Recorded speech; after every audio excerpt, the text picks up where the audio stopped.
Video ಸ್ಟಾರ್ಟಿಂಗಿಂದನೂ ಒಂದು doubt ಕಾಡ್ತಾ ಇರುತ್ತೆ, ಇವನೇ ನಾನೇ ಕೃಷ್ಣ ಅಂತ ಹೇಳ್ಬಿಟ್ಟೆ ಅಂತೇಳಿ. ಇವನು ಯಾಕೆ ಈ ಥರ ಹೇಳ್ದ ಅಂತ ಯೋಚನೆ ಮಾಡ್ತಿರ್ತೀರಲ್ಲ. ಇಷ್ಟೂ ದಿನ ನಾವೆಲ್ಲರೂ ಒಂದೇ ಕತೆ ಕೇಳ್ತಾ ಬಂದಿದ್ದೀವಿ. ರಾಧೆ ಕೃಷ್ಣರು ಅಂದರೆ ಕೇವಲ ಪ್ರೇಮಿಗಳು ಅಂತ. ಆದರೆ ಆ ಪ್ರೇಮದ ಹಿಂದೆ ಇರುವ ಸತ್ಯ ಯಾರೂ ನಮಗೆ ತೋರಿಸಲಿಲ್ಲ. ಇದು ಕೇವಲ ಒಂದು ಪ್ರೇಮ ಕಥೆ ಅಲ್ಲ, ಇದು ದೈವಿಕ ಸಂಬಂಧ, ಶಬ್ದಗಳಲ್ಲಿ ಹೇಳಲಾಗದ ಒಂದು ಆತ್ಮದ ಸಂಗಮ.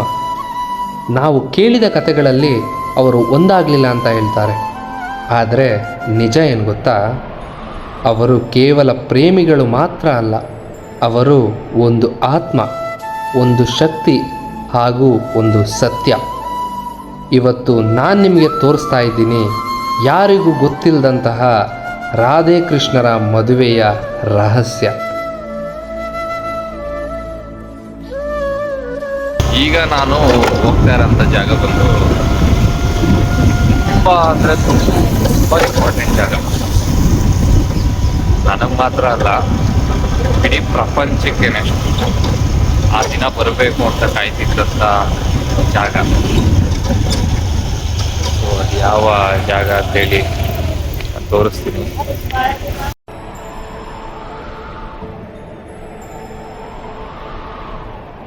ಲೋಕಕ್ಕೆ ಕಾಣಿಸಿದ್ದು ಅವರು ವಿಭಜನೆ ಆದರು ಅಂತ ಮಾತ್ರ. ಆದರೆ ಸತ್ಯ ಏನು ಅಂದರೆ ರಾಧಾ ಮತ್ತು ಕೃಷ್ಣ ಎಂದಿಗೂ ಬೇರ್ಪಡಲಿಲ್ಲ. ಮದುವೆ ಅನ್ನೋದು ಎರಡು ದೇಹಗಳ ಸಂಗಮ ಅಲ್ಲ, ಅದು ಎರಡು ಆತ್ಮಗಳ ಏಕತ್ವ. ಅವರು ಮದುವೆ ಆಗಲಿಲ್ಲ ಅಂತ ಹೇಳೋರು ಪ್ರೀತಿಯನ್ನು ಅರ್ಥ ಮಾಡಿಕೊಳ್ಳಲಿಲ್ಲ. ಯಾಕೆ ಅಂದರೆ ರಾಧೆ ಕೃಷ್ಣರ ಪ್ರೀತಿ ಒಂದು ಸಂಬಂಧ ಅಲ್ಲ, ಅದು ಸೃಷ್ಟಿಯ ಶಕ್ತಿ. ಅವರು ಒಂದಾಗಲಿಲ್ಲ ಅನ್ನೋದು ಕತೆ, ಆದರೆ ಅವರು ಒಂದೇ ಆತ್ಮ ಅನ್ನೋದು ಸತ್ಯ.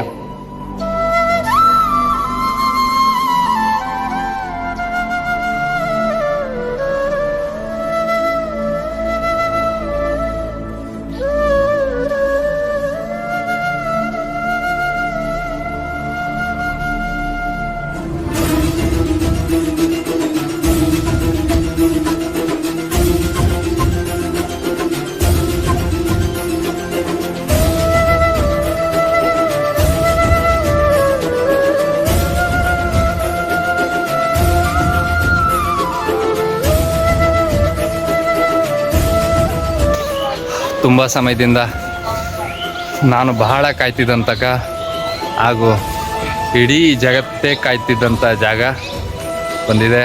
ಅದೇ ಬಂದಿರುವ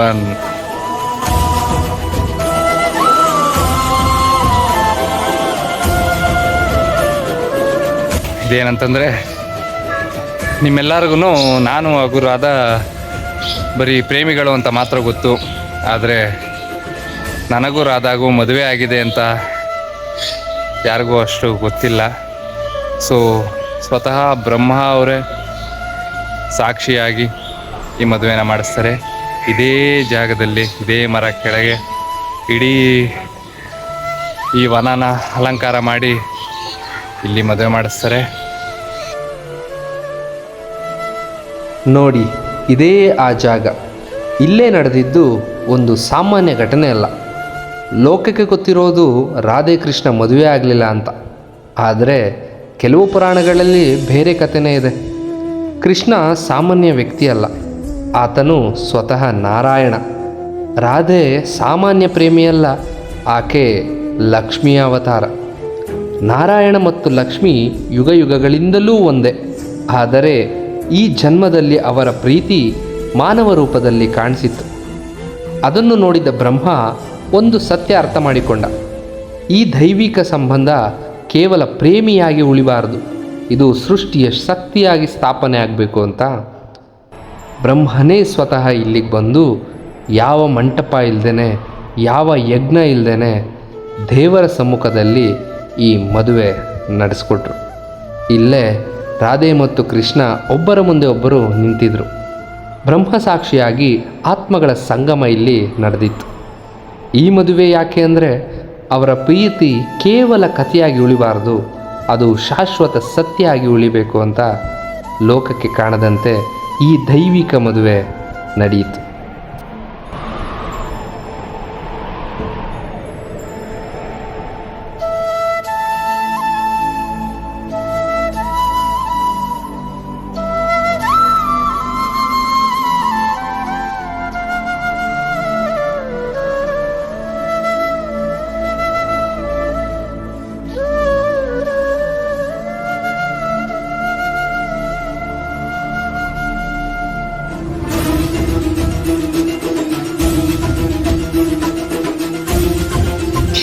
ಅದಲ್ಲ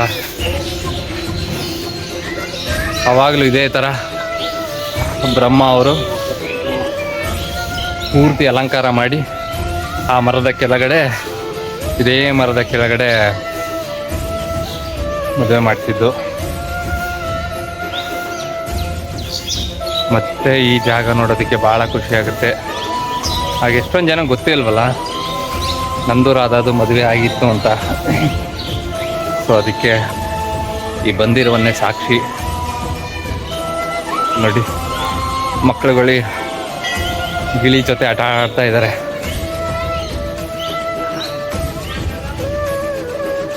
ನೋಡಿ, ಗಿಳಿ ಮರಿಗಳು ನೋಡರೆ.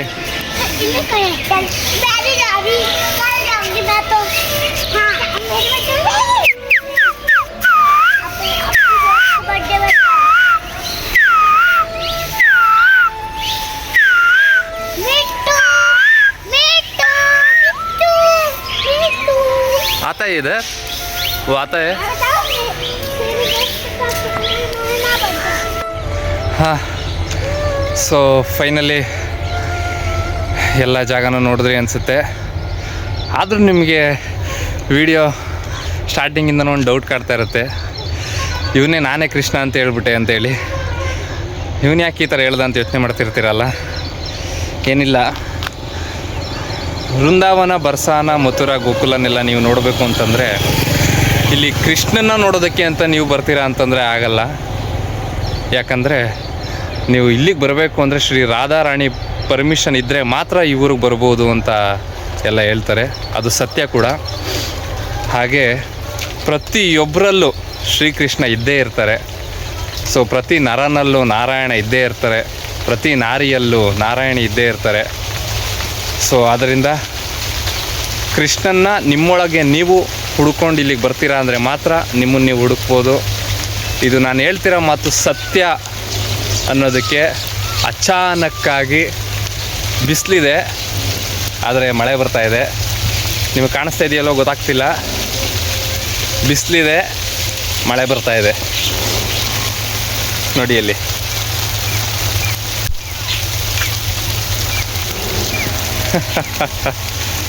ನೋಡಿದ್ರಲ್ಲ, ನಮ್ಮೊಳಗೆ ಕೃಷ್ಣ ಇದ್ದಾನೆ. ಇದೇ ಸಾಕ್ಷಿ.